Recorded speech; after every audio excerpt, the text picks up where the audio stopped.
Hello, hello, everybody. Welcome back to Reality Realness with 3 S's. I'm your host here, Chantele Francis, with my amazing co-host, Tanya. How are you today, Tanya?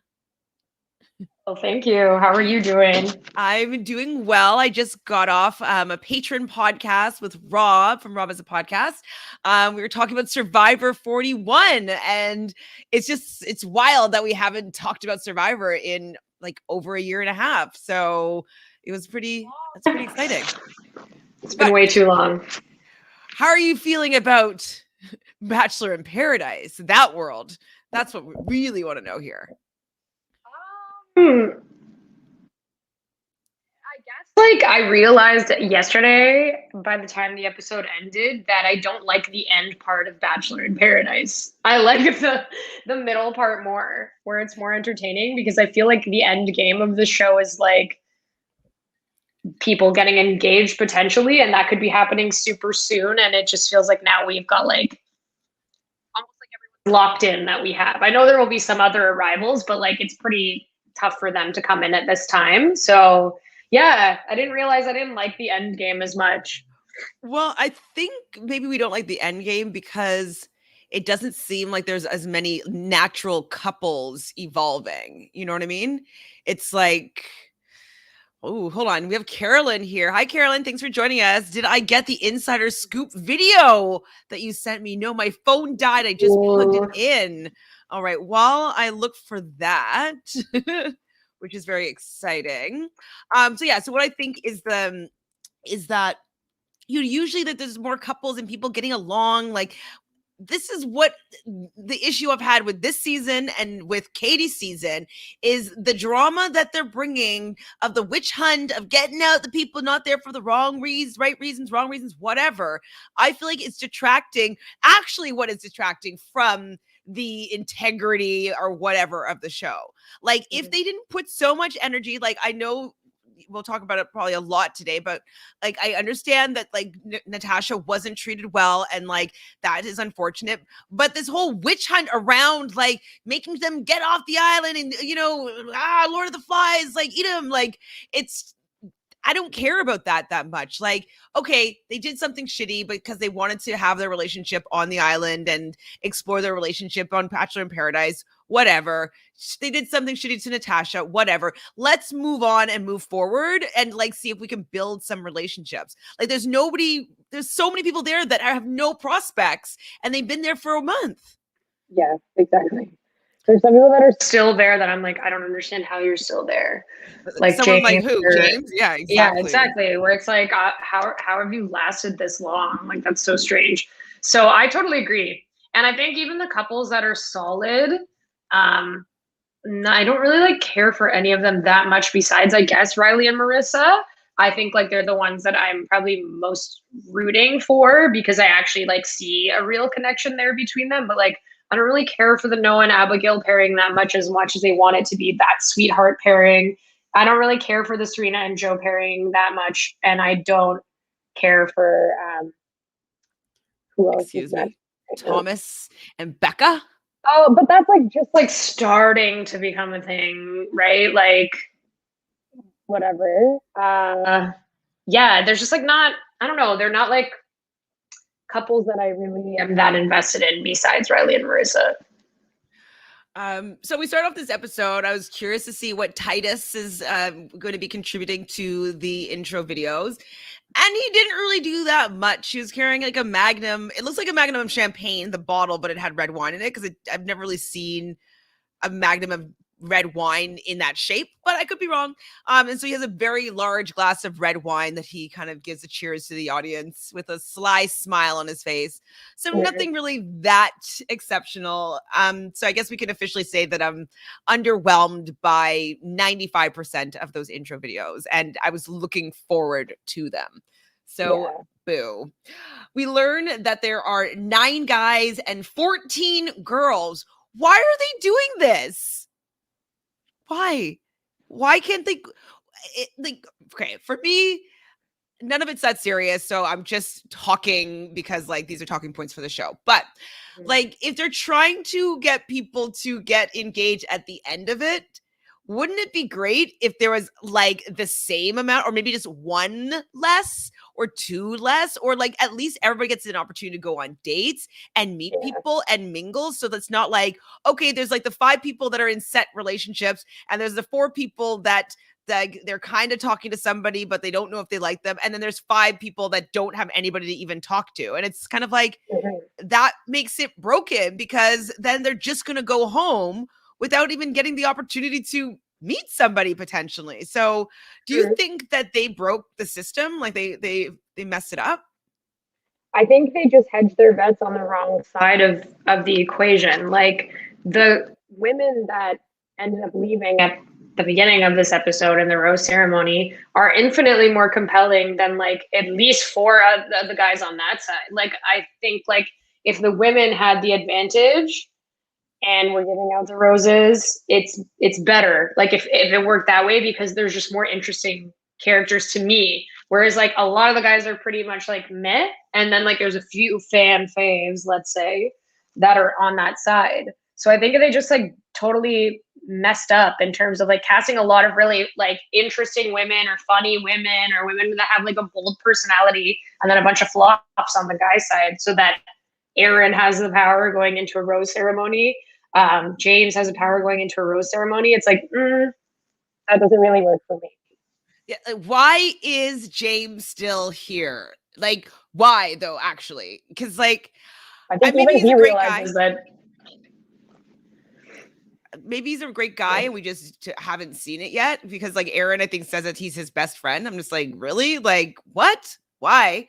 But it's just kind of like, I feel like he's wasting a spot. Like, where's the pitchforks to get him out? Being like, you are placeholding for somebody, but like, can we just get a better guy in here? Like, that's potential for somebody else that's actually not going to go home. If like, anyways, I'm just like, I'm over James being part of the conversation, because I don't see him really connecting with anybody at all. Like, I don't even know what his type is. I don't know what his vibe is, his type, nothing like that.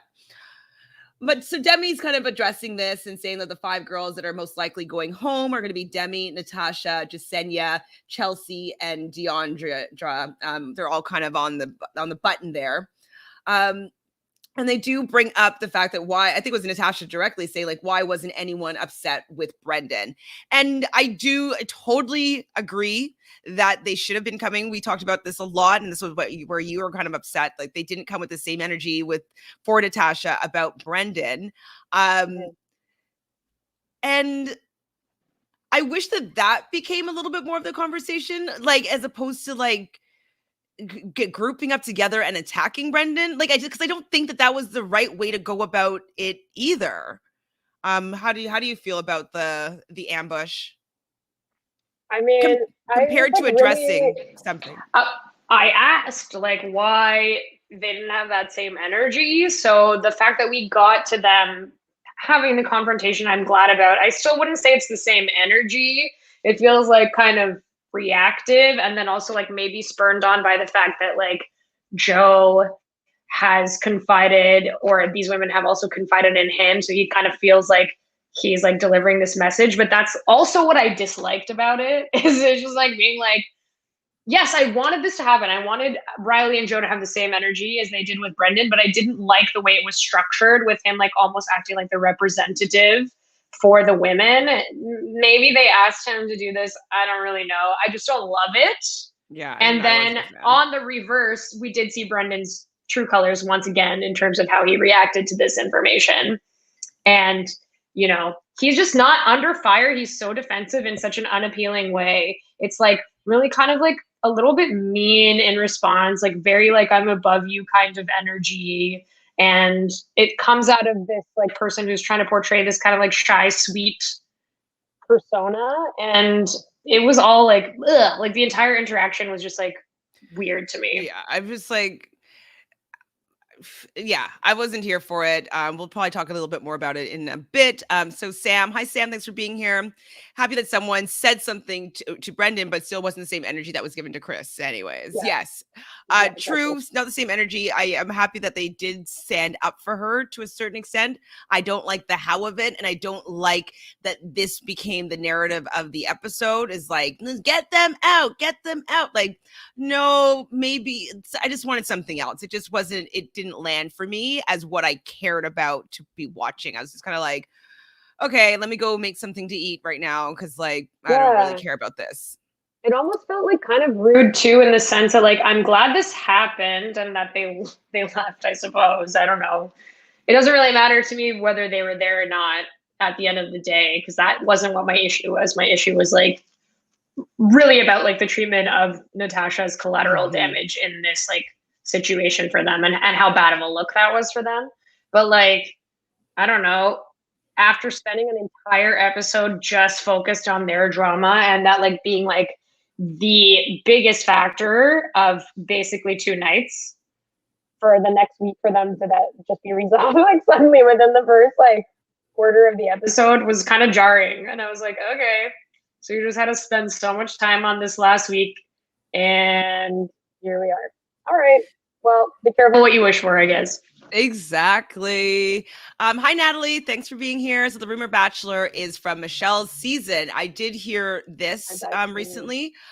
So Carolyn, I did see what you'd sent me. That's Dave Neal, I think, does it, and I hadn't watched it yet, as I haven't had time today to watch that.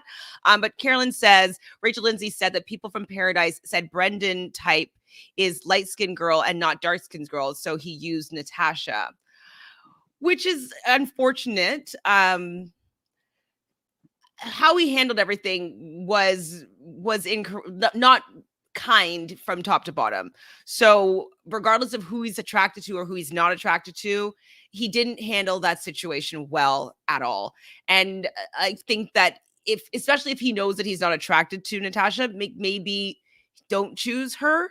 Like, you know what I mean? Like, if you're just having need a placeholder, can you just find someone else and not really pretend like there was something more going on?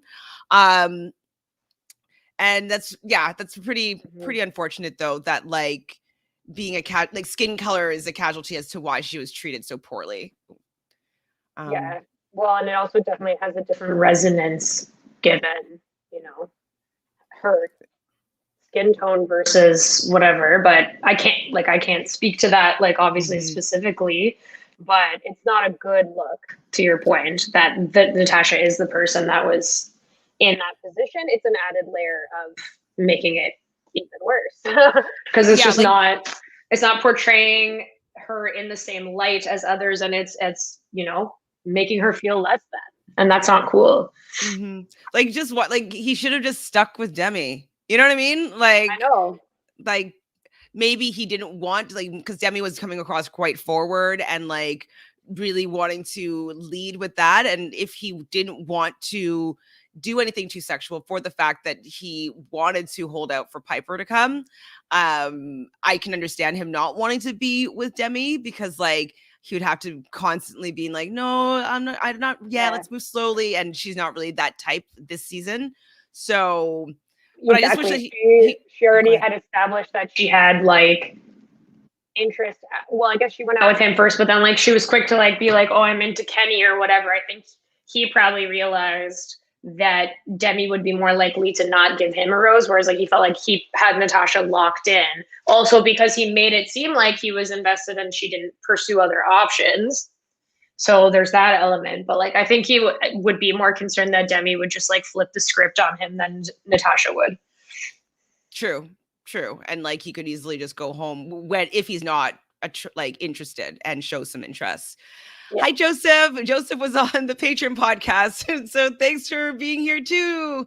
Appreciate your support here as well. So it felt to Joseph like Titus did the show for the paycheck. He was just there for me. Yeah, I thought he would bring more, Like, okay, so far we haven't obviously seen the reign of Lil Jon, but who do you think has done the best job as host out of the three that we've seen so far? Or enjoyed the most, we'll say? I don't know. That's hard to say. I don't really think that any of them like nailed it completely. I think tonally, David Spade made the most sense, maybe, of the three so far. I do think Titus was just like, I'm gonna get this money and go, and also was given pretty terrible material to work with, though arguably they all were. So I don't know if that was better or worse. But yeah, I also got the same vibe. And I think Wells is actually doing the best out of everyone in terms of his expanded bartender role. I think that I enjoy his scenes, to be honest. I like his scenes, and this could be a hot take, guys, but I kind of was a little bit annoyed with okay, I will probably talk a bit about it a little bit more in a bit, but when they're talking about like the rule book of Paradise, I actually sided a little bit with Brendan and Piper of it all, being like, so who like is what's the rules? Like, are we not allowed to explore a relationship here because you guys have decided that you're supposed to come here single and maybe find a connection here? Well, what if you want to see if the connection is long lasting here? Like, what if you are choosing, like, I don't, this is saying like not including Natasha's being collateral damage as waiting for Piper to come. But I don't think that there's something that wrong with hoping that somebody that you might have started something with before you got on the island and then pursue your relationship on the show. So when Wells was saying like how it was just so wrong, and he's like, you know, that's not what Paradise is, and like kind of was being like, you know, it's for like the right reasons. It's just like, wait, no. Like, you realize that you're on Bachelor in Paradise, right? Like, it's not that serious. And I just didn't agree with him with his take on what is supposed to be the right way to do Paradise. You know what I mean? That's why I'm thinking like I don't know. I'm thinking this is like the production direction that they took this, because it's like they definitely benefited from the fact that this relationship was already happening and played out this way. But also, I think as much as Brendan and Piper divulged on the clock, kind of like it forced the fourth wall to break. And I don't think they were happy with that happening on those terms necessarily. So it feels like foreboding. It feels like a warning for people in the future. It's like, we know this shit's happening, but you can't like reveal things on your own terms. Like it has to be heavily produced, and it has to be like controlled by them really at the end of the day. Because they don't really actually care that they're already dating. I think it's more so the way that everything came out, while it made for a riveting episode, kind of like now forces them to address that this is what's happening and does have an impact on Paradise going forward. Because people do this, like we know that, but and they didn't hide it. My issue though is this is the climate that we're in. So when Paradise first started, Instagram followers wasn't like a big deal. Who cares? Twitter just started, like, or no, maybe not, but like all these things weren't even used as a bargaining chip to get people on this show. You know, we heard from when Dean was talking about what he was offered, like he says like what you gain from going on Paradise outweighs what you're actually paid to be on the show. And so people aren't going on Paradise necessarily to find love. And I'm sorry that Natasha had an unfortunate experience and that she was treated like poorly. Like, definitely do not want that to have happened. But look at where you are though. Like, I'm not, it's kind of like a hard thing to say, because like I just wouldn't expect that much from certain people. And I kind of would be a little bit more guarded. I wouldn't necessarily allow this to affect me that much. And so that's kind of like, I don't know. I didn't like the way that the end of the show kind of painted her. And I'm like, Natasha, it's not that big of a deal. Like, it sucks what he did, but like, buck up. I don't want people feeling sorry for her. Like, I didn't like that. That's the tone. Like, everybody's like, oh my God, I feel so bad for Natasha. I feel so bad for Natasha. Like, no, like something shitty happened. Like, I don't want everybody to be moping and feeling so bad for her. That really frustrated me as well. Is that people are starting to feel sorry for her in this situation. It's like, no, she can handle it. It's not that big of a deal. He was an asshole. She can get over it. I didn't like the narrative and the turn that it was taking. She needed the support in the moment more so than like the after. And I think because it spanned 2 episodes as well, like imagine if Natasha getting that rose at the end of the rose ceremony was part of one episode where everything happened, right? Oh, Or the right. culmination of like the second episode where everything fell out. It wouldn't feel so much like, oh, here we are like dealing with this again now, because it's actually been a week since we've like returned. When really it all happened in a night, feels like that would have made more sense if we also got that. But because it came into this week, it's like, oh my God, we're back Still here, we're here? discussing this, like what's going on. So I think that didn't help either, in terms of the way that they brought it to us. Because there, yeah, and then it ended abruptly at the beginning of this episode, and it's kind of like, okay, well, Just I wish that they had concluded that. Like I'll say it again. I don't want anything like that to happen to anybody because it's rude and like it doesn't make you feel good. But I also didn't like that it was just the narrative became poor Natasha. Let's feel sorry for poor Natasha that was taken advantage by Brendan. Like I didn't like that being what the narrative of everything was. And I'm just like, you don't need to feel sorry for her. Like shit happens and like he's an asshole. Give him what he's due, and like allow her to get over it and move on from it, and not being like, oh, woe is me, like, oh, feel sorry for me. Like, no, I don't think she feels as sorry for her as everybody else is saying like that she should be feeling sorry, if that makes sense.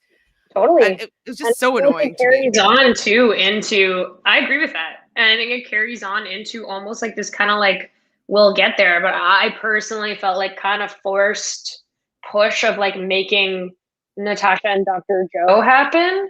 It was kind of like this preordained thing where it's like, oh, finally a man worthy of her is here. But like, I don't really think they have a very good connection. So it just felt very forced, and it felt very put upon as being like, this is what you want, right?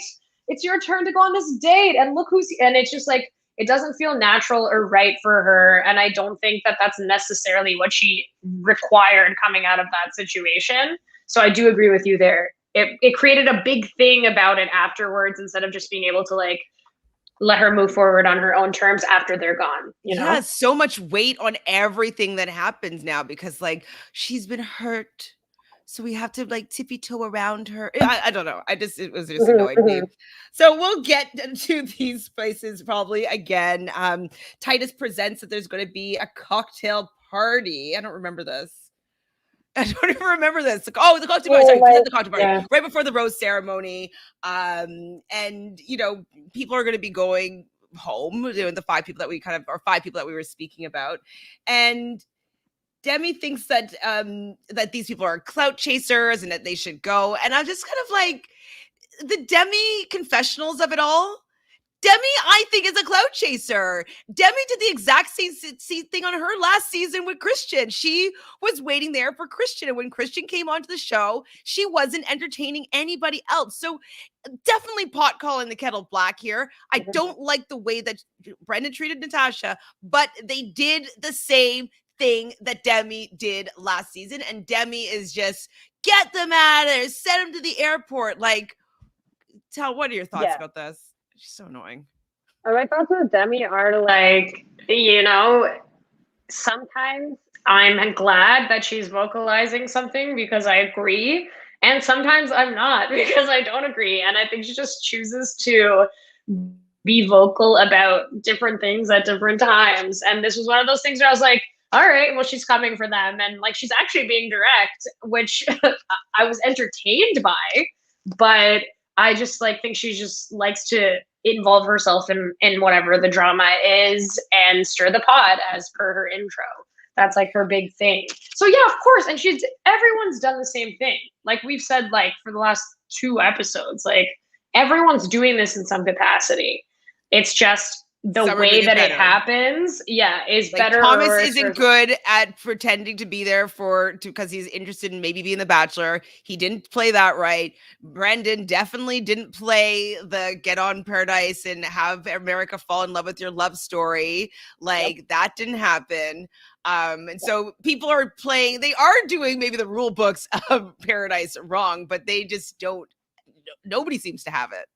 Yeah, it's just different ways. Like in many ways, you could consider Ashley I back in the day pre-gaming because she always wanted to be with Jared. And like that was a thing that she came into it with. I'm not 100% on the details of if they knew each other before or after that season that they were both on. I knew she knew who he was and was like obsessed with him, but I don't know if they were friends or not friends. But either way, it's been happening a tale as old as time. Like these people know each other and hang out and party together. So it's happening. And that's why I agree with you, I guess, is like we need to acknowledge that's part of paradise. Like it's very rare that you're going to throw people in there that haven't connected in some way, even if it's just in the DMs. Like these people know each other. They're in the same group of young, hot people that have 15 minutes of fame. Like they're friends. Absolutely. So Carolyn says Natasha met Piper once at a nail salon in New York City. The Us Weekly magazine of Piper and Brendan came out while Natasha was filming for the show. Interesting. I mean,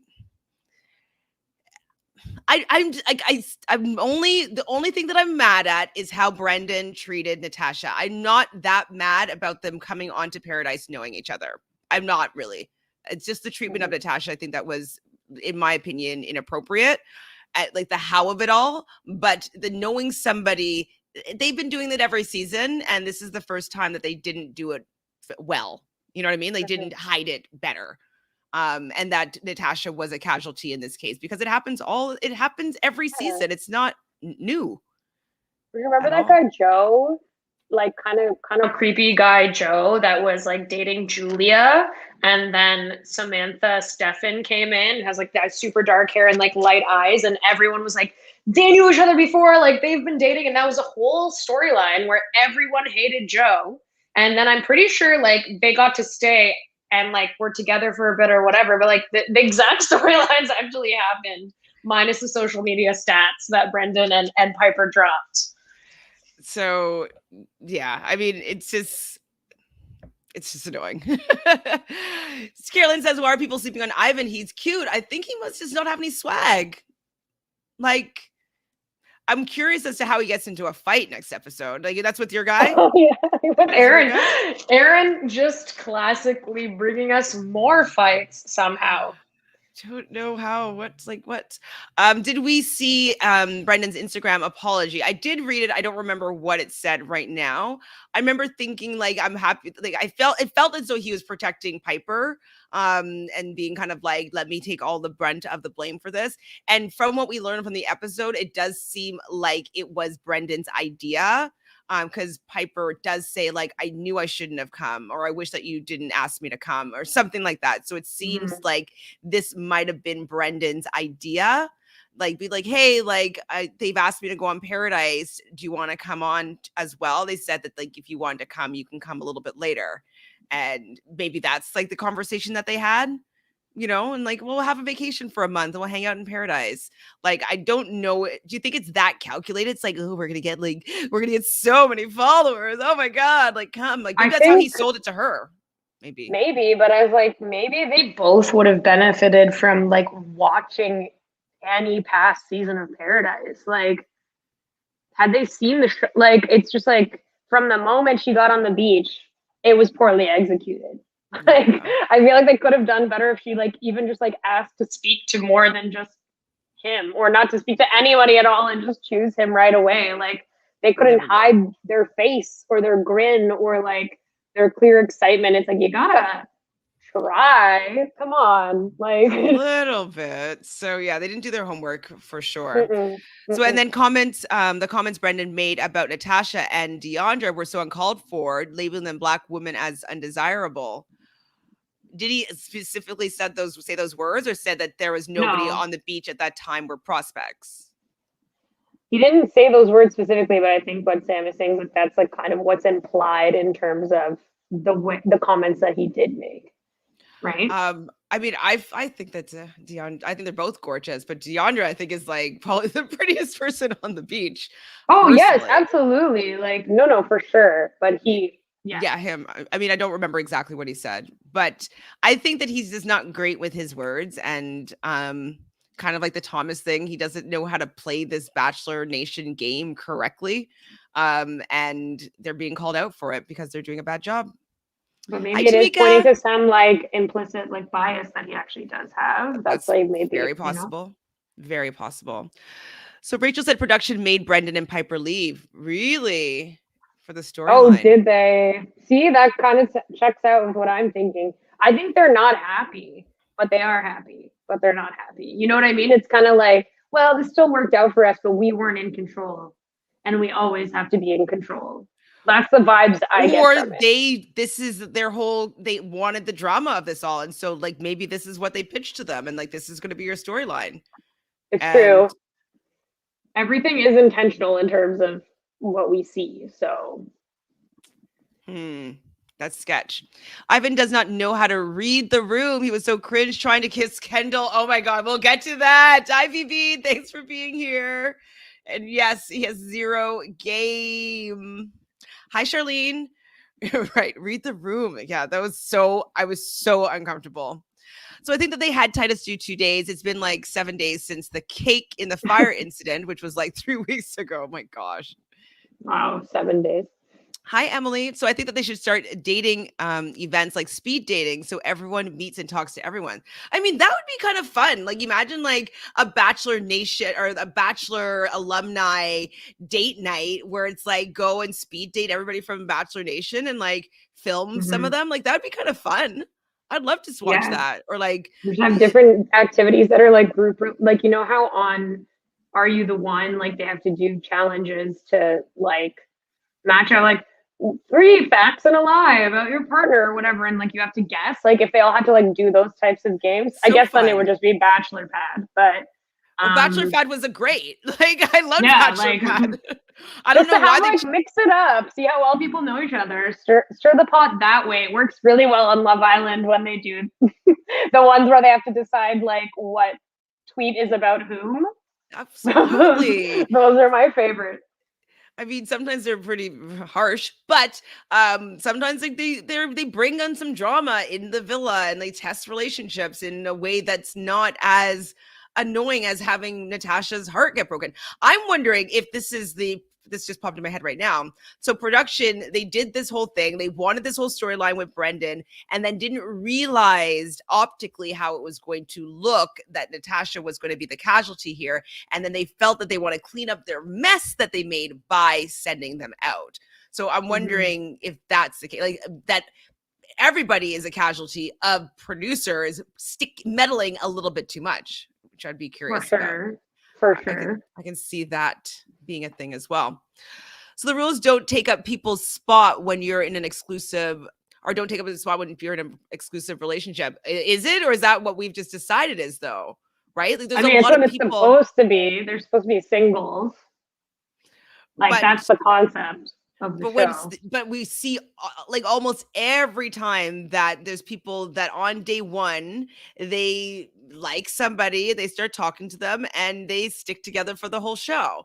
And so are all those people single, or did they slide into a DM before, or did they say that like, hey, like I'm gonna be on, let's explore this relationship, you know what I mean? So yeah, it's just semantics at that point. Exactly. I get what you're saying, but the name of the game, I would say the rules are exactly the same as the rules are for The Bachelor and Bachelorette, which is play the game as it's seeming like they're not playing the game. Like that's the strategy. The strategy is you have a strategy and you seem like you're not there strategically and that you're there for the right reasons as an act. Like that's what you really have to sell, is that you are authentically there and people have to buy that. So if you can do that, that's what it is for all of the shows. But we all know that there's strategy or that there's things going on. Like that's obvious.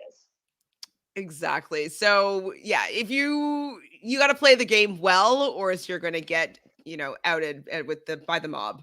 So, they all kind of come up to Brendan. And like you said, like when he gets on defense mode, he isn't quite nice. I like also though, that is a bullying moment though, where you have like 15 people coming over to you. Everyone came over, a huge group of people. And like they're sitting down, so though everybody else is standing above them. So just like even that, he wants to protect Piper in this situation. So I do see him sitting up and kind of being a little bit confrontational because of like what's coming at him.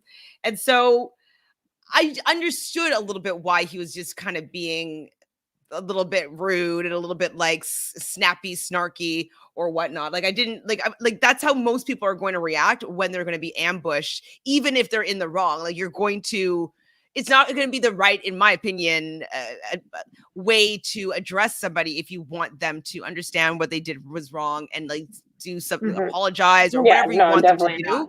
It's not the right tactic. And so they got the response from them that their actions also elicited. So I wasn't mad at him, to be honest. Like I'm mad at him for what he did beforehand, but I'm not that mad at him for how he responded to the mob, personally. More so the quality of what he said and his responses to the mob, or I guess actually in his direct to camera commentary, like Joe and his whatever, however it was phrased. I should know this quote exactly because it was used in the promo. Like Joe and his like group of women, but said more condescendingly and like phrased worse than that, for example. Like things like that where I'm like, tell us how you really feel. Tell us how you really What feel. I thought was interesting, though, that Becca and Thomas weren't there. And so I'm wondering why they didn't want to be part of that. I wonder if Becca's like, yeah, that's not my thing. I don't really want to gang up on somebody for the fact, like, no, never mind. No. Because why weren't they involved in that mob? Was Natasha involved there? Like, was she there? I think Natasha was there. I can't remember now. She looks really pretty too. She was wearing like that lace thing, the lace dress. Oh yeah, yeah, I like that outfit. No, Becca, I think probably was like, I was there for Natasha. Like, well, this was happening, so I'm not gonna join this gang up. Like, what's the point? And then I wrote down next, I'm like, I hate Demi. I don't hate anybody ever. I don't know her. These are just words. But she's like, because she says, can me and Natasha get a rose? We deserve it. It's like, why are you inserting yourself in deserving being like mistreated by Brendan by the fact that like you went on a date and he wasn't interested in you? Like, I don't think it's the same at all, Demi, what you experienced and what Natasha experienced. Because if Brendan had chosen you, I don't think you would have cared one bit about Natasha's feelings. So I think it's just typical Demi that she's gonna like jump on this bandwagon. So I was annoyed. So after the mob leaves, whatever, we kind of cut to Deandra being just a little bit jealous of other people's connection.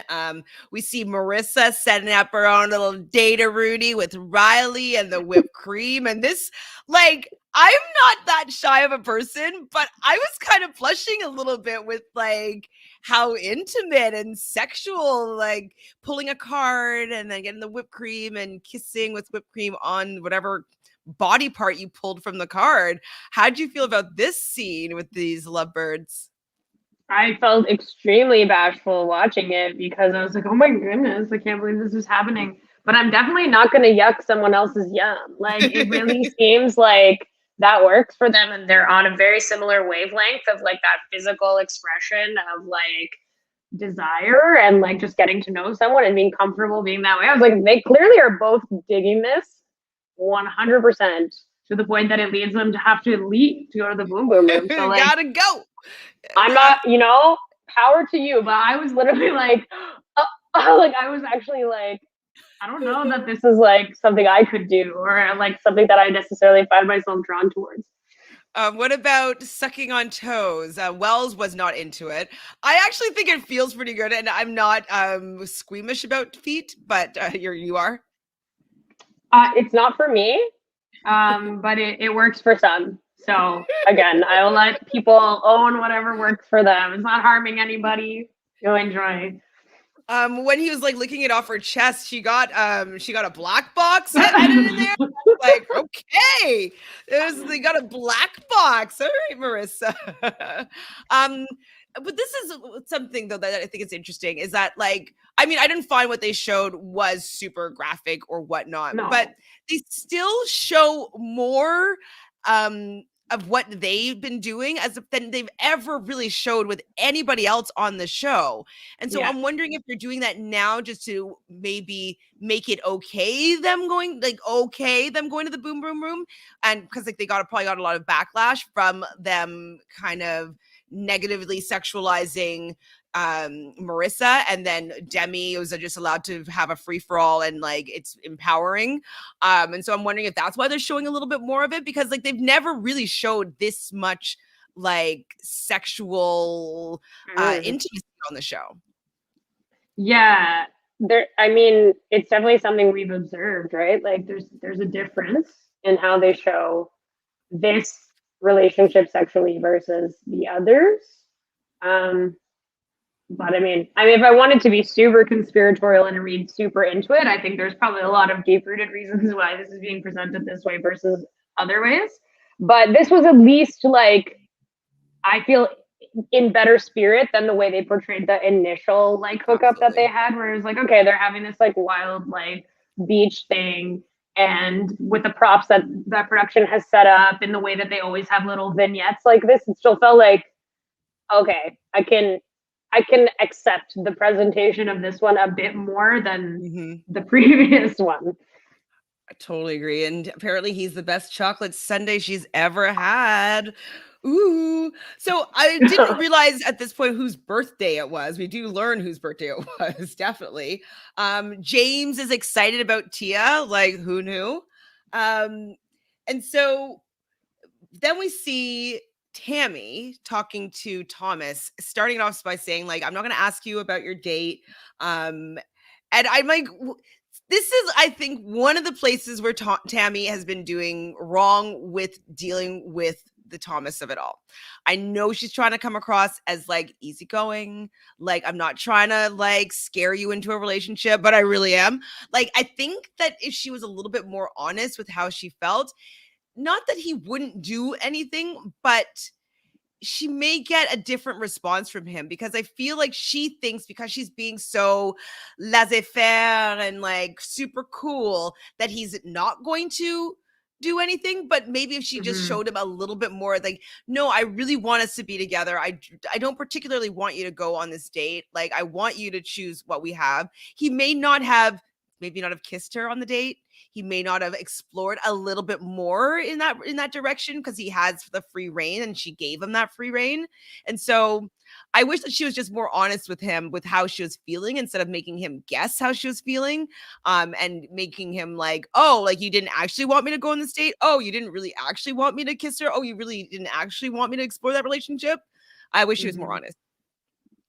Yeah, for sure. I see both sides of this one, where it's like, I don't feel like Thomas really is, from what we've seen, he gets critiques for so much, but like, I really don't think he actually lies. You know what I mean? Like, or at least like, maybe there's not answers that people want to hear, but the issue hasn't been that he's been spreading like misinformation. Like, he's pretty straightforward about things, including when confronted or not confronted, he seems to like not actually try and hide that. So I could be wrong, but that's what we've observed. So I think she probably would have been better off going the honest route with him.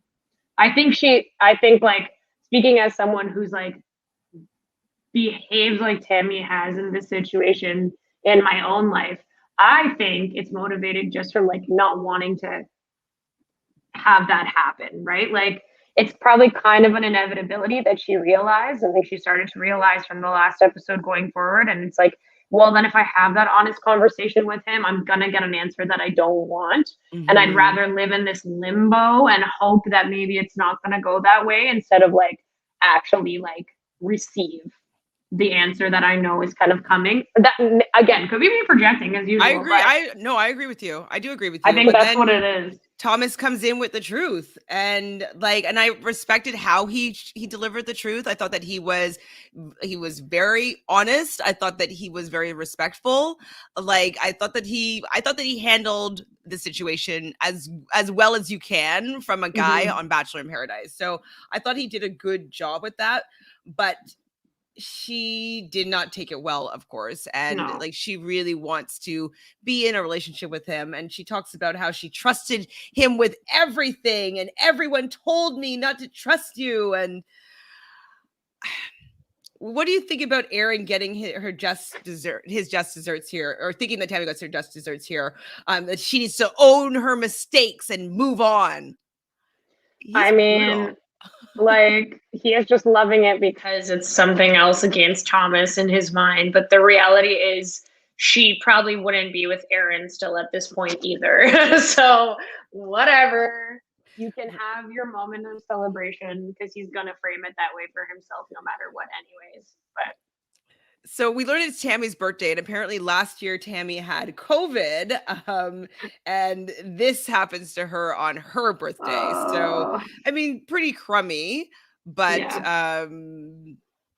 I don't know. You could just see it coming, Tammy. Like, Yeah. don't be surprised, girl. I mean, everybody can process their emotions however they want to process them, and I'm only an outsider. I'm not on the show, and I'm not her. But it's kind of like, I don't know if I would be getting this upset about these guys. Like, I don't know. I Maybe don't I'm know. just It's just too old. rejection sucks. Like, I don't know. Even when you're used to it, it still sucks. It just Yeah. doesn't feel good. Even when delivered, I agree nicely in the way that Thomas did, or at least not. He didn't leave some door open that there could potentially be something. Like, he just was very like clear about where he was at, and I think that's what more people need to do, is not like try and sugarcoat the truth, because that is what ends up hurting people more, is them feeling like they're being led on or whatever. Like, just you just gotta rip the band-aid off. It sucks.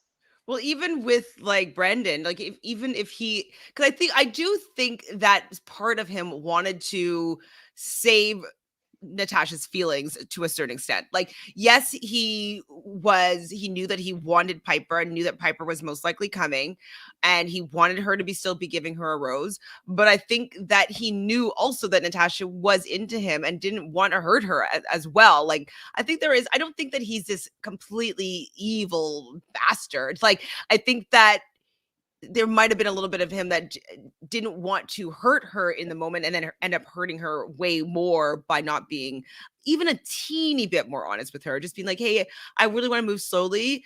Like, let's just still like keep the door open. If other people like still date, like talk to other people, I'm here for you. I will give you a rose. And if I'm not going to give you a rose, like, I will let you know if I have something else going on with someone else. Like, even if he just had done that, I think that it would have been a lot more helpful. But he didn't. Silly, silly, silly. So, what am I talking about here? Some people were lying to you and manipulating you. What am I writing? It's like everybody. I don't know what I'm talking about. So, okay, this is what happens. Yeah. Got it. So Wells walks in. He's giving the rose ceremony speech. And this is where Wells does say about some people lying and manipulating you and you and you. And I'm like, oh my God, are they making this all about Natasha? I would be mortified personally if this whole like, you deserve a rose, you deserve to be here in this fashion. I feel like it just makes her look, I don't know. I didn't like the way it makes her look. I wanted to give her the rose, being like, but I just don't like how she seemed like someone that's like on the ground and like, we're going to give you a rose. You can still be here, but you're still clawing at the ground. Like, I don't know. It didn't work for me. I can't articulate it properly, but I didn't like how they are painting her as this like kind of pathetic woman that got really hard done by this guy, and that she deserves a second chance at love. And anyways, it rubbed me the wrong way. But I'm happy she got a rose. I'm happy she got to stay. I'm like, I think that I was hoping that everybody just got a chance to stay, and then they brought in all the rest of their guys for a couple of days and have everybody that was going to be leaving tonight have an opportunity to meet some people, because some people just really didn't get a chance to meet some guys. Like, I wonder if some of those Deandra, girls from the tight ass party didn't even make it into the house. So, right? Like, why is there more random. girls? Bring more guys in. Like, where's the tightest party with the guys? Like Deandra, I wonder if she's feeling bad about like not exploring something a little bit with Jason. Like, I know we don't like Jason, but at least he was like interested in her a little bit. No, he like, wasn't. A little bit, enough to like at least cuddle a bit. Get some more ugly bling. Troll. He's a troll. No, I was hoping Ivan would repay the favor, but Ivan's kind of on like my side eye emojis list. I'm like, my guy, yeah. I don't know. It's not really working for me.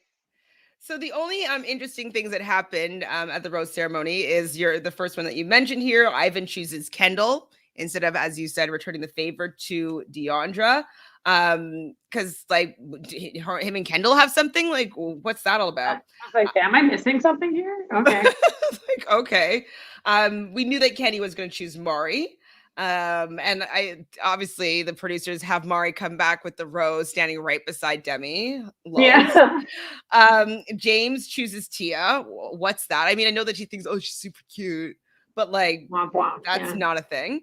And then Aaron chooses Chelsea, which we kind of had an idea. I wasn't sure if he would maybe go back to Tammy, just because like maybe if he does like Tammy that much, like, I don't know, it could be a nice guy thing to do, being like, hey, like, you know, I allowed you to explore this, but I'm still interested in you. But like, he's too vindictive to do that. So he chose Chelsea. Tammy's going home. We see her eating some cake in the car. Demi, of course, is extremely embarrassed and crying in the car. I don't remember who else left. That's all I wrote down. But then Lil Jon. Jasenia. Oh, did they show her though? No, I was like, I actually don't think we got any like closure on Jasenia. It was just like she's one of the people eliminated. Okay. And Deandra. And that's the four. Deandra, like her plot sucked. This like she like her story sucked. Bevine says that Deandra definitely should still be on the show. Absolutely. I think that why didn't they bring in more guys? Tamika even here is saying like Damar could have maybe saved Deandra. I know. I thought that that's what we were like building towards happening. So it's just like, I don't understand. But here's the thing. She kind of exited at the perfect point in time. Because it's like, you don't want to be in that cringe place where like someone comes in that you're not actually seriously considering getting engaged to when they have to have that conversation where like everyone gets kind of like purged or not. So it's like, you don't really want to go there. And you don't really want to force it with any of the people that are currently there because you already know what's happening. So it's just like, better to leave. You had an amazing like showing. Everyone really likes Deandra. I feel like she's gotten a great following from this. She's come across as a hilarious person, a good friend, someone who's very real and honest. I think like she landed in a good place when it comes to Bachelor in Paradise. It's like a pretty good like way to cap it off. Absolutely. But like the producers need to know that they did a terrible job with putting guys that are on the show that could find relationships. Like, yes, we like Aaron for his antics to a certain extent, but like he's not getting down on one knee. James, who? Why? No. I don't know. Karl, no thank you. Trey, huh?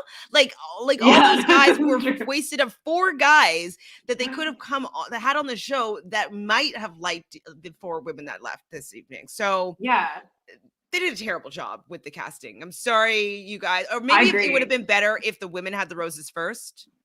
Exactly. And that's why I'm wondering if the producers like plan that for Brendan. You know what I mean? To like, okay, so who do you want to latch onto so that you can wait for Piper out? Like, I don't know. Like, why were the guys first? The guys were the ones that were the duds. I know. Really bad choice on their part. I know they ask like who people are interested in. So I think like whatever list people have, they take that and that's how they kind of figure who's going to start, how are we going to bring people in. And I think they just kind of keep people in holding until it's the right time to like deploy them into the battlefield, which is like, so wild to think about on the other side. But yeah, I wouldn't mind working on the show just to see what's happening. I'm going to be excited just to watch Bachelor in Paradise Canada. I don't think we should cover it, but I want to watch it. Oh my God. That cast is so random. It's so weird. Chat people, if you haven't looked at that, I'm sure you must have because we know we're talking about this, but like go check out that cast. It's so random. It's like some people from Bachelor franchise that are like literally the most random people. Like I don't even recognize any of them. Like people from the main shows, and then people from Bachelor and Bachelorette Canada, and then Bachelor Nation. Like just like random people who have no affiliation with the shows. Yeah. It's so weird. It's like, yeah, take a look at it. Maybe I'll do like a review on just like the So cast, because gross. it's like, who is this person? That could be kind of funny. So BB says that Ivan was not smart enough to realize that Kendall was just using him. Like, it was very clear that you don't have anything going on, Ivan. Like, what happened there? So let's just like blow through the rest of this. We see Riley in the morning working out in his slippers. Oh, we do see Lil Jon when he was there. He does spray champagne over everybody. So I thought that was, because he's the one that does my favorite song, like shot, shot, shot, shot, shot, shot, right? That's him. Your favorite song? Well, I used to be a really fun bartender. And when I was living in Montreal, I was working at like a mega pub kind of thing. And so I used to always get pretty drunk. And I would get on the bar and like be pouring shots in people's mouths for this song, or like banging on the bar, like, let's buy me shot, like shot, like just like shot, like just like, anyways. So it's my favorite song in the sense that like whenever that song came on, I knew that like I could powerhouse and make money. And like I was one of those bartenders, like, I only drink Patron, like, you know what I mean? So I don't know. I have fond memories of like being obnoxious to that song. Like, Lil Jon, just classics. Like, that's what I'm doing in my 20s, guys. Like, I'm not going on Bachelor in Paradise to go and pretend to get married to somebody. No, I'm going to be dancing in the bar and pouring shots in people's mouths, wasted in Montreal. That's me. So in the morning, we see Riley working out in slippers. People say that he looks like an action hero. They love watching Riley and his body move. And then we see Blake come from Claire's season. This man? He's the other Blake M, I guess. I don't even remember him. I remember that there was two Blakes, and now we know one Blake has become famous, but he's the other Blake that we never saw anything about. Tia is attracted to, tattoos, and we see like James lurking, kind of looking to see that like Tia is being asked to be talked to by this Blake guy, and Blake has to talk to Natasha. You know that the producer has pushed that because it's just so random that like, oh, Natasha, she's staying and she's getting asked on this date as well. Yeah. It's fine, but it's like a little bit of an eye roll. He does choose Tia to go on this date. And I wasn't really that impressed by the date or their chemistry. She's really into him. She did say, what does she call it? She gets her vagina dances when she kisses him. I call those fanny flutters from Love Island. Another person I know calls them pussy claps, which is quite vulgar, but like also hilarious. So anyways, she abandoned China Pot. China Pot this time.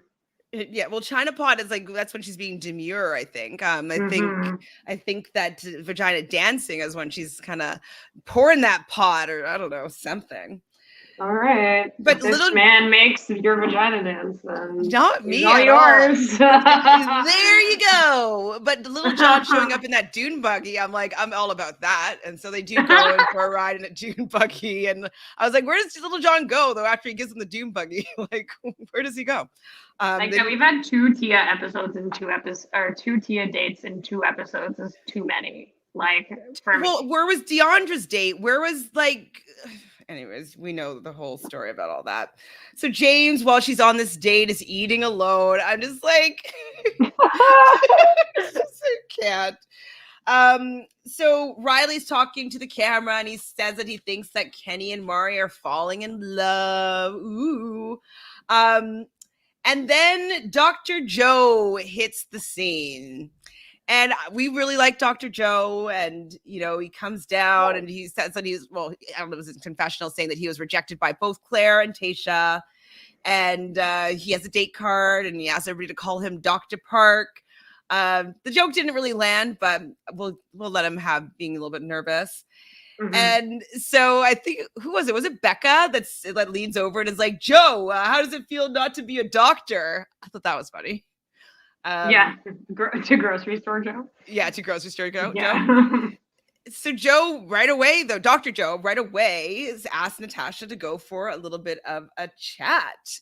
And so this is also seemed where you're saying before that's a little bit pushed, a little bit forced. Like, that, yes, they might get along. Yes, they might be a good match, but it just seemed to like, you have to go down and ask to talk to Natasha because like the producers made a big mistake and they really screwed this up and it looks bad optically. So to make sure you go out and ask her on a date, you know what I mean? Like that's what it feels like, some desperation on the production side of things. But I'm happy that she's getting to an opportunity to have a date. And he does end up choosing her. Did he talk to anybody else? I can't remember. Me neither. And I watched it, what was it, yesterday? I don't remember either. I think he just talked to her, or at least that's what they we showed. saw. Yeah. So on their actual date, he talks about how she has such good energy and whatnot. And then he's like, Brendan's not here. And, I feel bad because like Dr. Joe and Brendan are like very close friends. I thought it was sexy of Dr. Joe to speak a little bit of Spanish at the table, and they were sharing their cocktail, and he had a bug in her cocktail, and he drank her bugged cocktail. So that was cute. But when they started talking, and he's like, well, what happened? And he was even like, wait, my Brendan? Like, I feel so bad for Dr. Joe learning that his Brendan didn't treat Natasha in the right way. So how did you feel that this, like how Natasha shared what happened, Joe's reaction, and do you think that there's a possibility for them to move forward? How do I think what stood out to me, I do understand from the perspective of being somebody's best friend, let's say, that your inclination as that person is going to be to not say anything that could be against your friend and to want to give them the benefit of the doubt or to understand their perspective on a situation before commenting. I get that. I think that's part of like, in some ways, being a good friend. However, I think Joe's reluctance to kind of like really respond, I guess like he did acknowledge what she was saying and that wasn't okay that happened to her, but he didn't really like, he seemed to kind of like be at a sort of impasse with it, is like resonates with me as like part of the larger issue. And this is like what was playing out earlier in the episodes. Like some men are well connected and have a lot of friends. And this is why people don't feel comfortable sharing how they feel in situations where they've interacted with these guys, because they're protected by other men in their friend group, regardless of the action. Where it's like, we all saw it play out and it wasn't good. And I'm curious now, I'm sure, like I'll give Joe credit here. Obviously, I'm sure if he sees how it plays out and everything, he probably has a different view than the information that he received that night at the dinner. But it's just like, this is the problem. Guys will be protected by their guys if they are in a position to have those people in their corner. And this is like a bigger problem, like in general, not just on the show. And it's just unfortunate to see. But I don't know that I expected him to like be like, fuck Brendan. Like, obviously that wasn't what I was anticipating. I just think, unfortunately, it may be something that does block their ability. Yeah, why do you think it would block? Because like he kind of, once this information came out, he kind of, in my opinion, shut down a little bit. Like he was kind of like, okay, well, we can still like, see what's going on and like what's happening. Like, do you think it's because he doesn't know how Brendan feels about the situation, so he doesn't want to enter into a situation where he's being disloyal, or like maybe he does like Natasha and that he's like dating someone that his friend dated? Like, do you think that that's what's coming up? Because I was like, I felt bad that he was shutting down, but you knew that this was going to happen with like sending Dr. Joe on a date with Natasha. Like, obviously this is going to come out if Dr. Joe and Brendan are best friends. And probably knowing that they were going to both be there at the same time.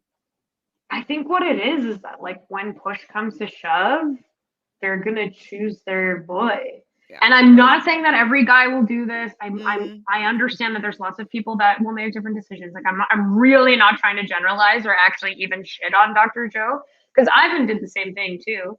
When Natasha was like, right, Ivan, like, don't you think this is not okay? Your boy Brendan, and he shut down and he wasn't able to have her back then because Brendan's his boy. You know what I mean? Like there's just like some people where like when it comes down to it and shakes down to that, that's like where his allegiances are. And like he doesn't strike me as the type of person who would like to be involved in any type of dramatic situation. So the combination of it being his friend and also it being like messy is like enough to say, I don't want to have any hands on this whatsoever. Like, I don't want to. Yeah, it's like, okay, this is not what I thought was going to be happening here. This sucks. I would have liked to get to know you, but until I know what went down, I don't know if I want to be involved. And I get that, and that's like his choice as well, like to not want to. And so Natasha was saying, like, again, like Brendan's ruining another relationship. Well, you know, he has a friendship with somebody, and you know, that's the thing. It's a too much like of a overlapping interest. Like it's just not going to work. I just thought this was funny. I wanted to share it. Thanks, BB. And Chantele per Demi. Only Demi can enter paradise with a relationship. Hashtag Demi rules. Lols. Yes, it's true. Only she can do so. So there's a couple of points they want to get to in the next couple minutes. So after they kind of, end their date, we see that Joe makes Serena P a little bit of a picnic, and they lie down and they're flirting and they're chatting, and she coyly leans over and tells him that she feels like she's falling in love with him. And he says, I feel like I'm falling in love with you too. And he says it back, and they're kissing. And I feel like they're on the daybed in eye shot of Kendall. And while Kendall is witnessing this and crying, this is where Ivan, not reading the room, decides to sweetly kiss Kendall on her like shouldery area, like over here. And I'm just like, ugh, I would have been like, get off of me, which she kind of did. She's just like, not right now. Not the move. Not the move, man. No. Yeah, so she shut him down, and Kendall didn't really think that she was going to be this affected by being there with Joe in this relationship and like him moving on in his relationship. I'm not really sure what Kendall thought was going to happen, but this is exactly what I would expect to be happening with somebody that has been on the show for longer than you have been there and formed a connection with somebody, because he's an attractive man and he has clout. Sorry, like just pointing it out. And she's young and she's beautiful. Like very easy for, I didn't think that Dr. Joe would come, or not Grocery Joe, Store Joe would come on the show and not find someone to at least be talking to. Like, I feel like he's enough of a catch for that to happen. So for her to be surprised that he's, they met. So if they're able to meet and fall in love or like fall in like or whatever on the show, like it's very possible for it to happen again. So poor Kendall, I guess. But that's it for the episode. But I do wonder, did you transcribe the outtakes? Because like I meant to go back and then I was like, no, Tanya will do it. Tanya will do it. No, I didn't. I was like thinking about it, honestly. Well, with the outtakes, it was basically Aaron talking facts that weren't facts. Oh, yeah, facts. That's fact. And even if it's not fact, it's fact. I didn't transcribe it, but maybe depending on how next episode goes, I will transcribe it to start off the episode with a little bit of spoken word theater about Aaron. So can't wait to see his fight with Ivan. I want to know how that happens. Like how it looks like there's footage in the preview of like Ivan and Chelsea making out. So my guess is that he's coming for his girl, and that's what brings this fight on. Here, I can't believe I'm waiting for this fight again after I've like been so like shitting on Aaron after the last fight. But you're back. This is why I'm a messy person, I guess.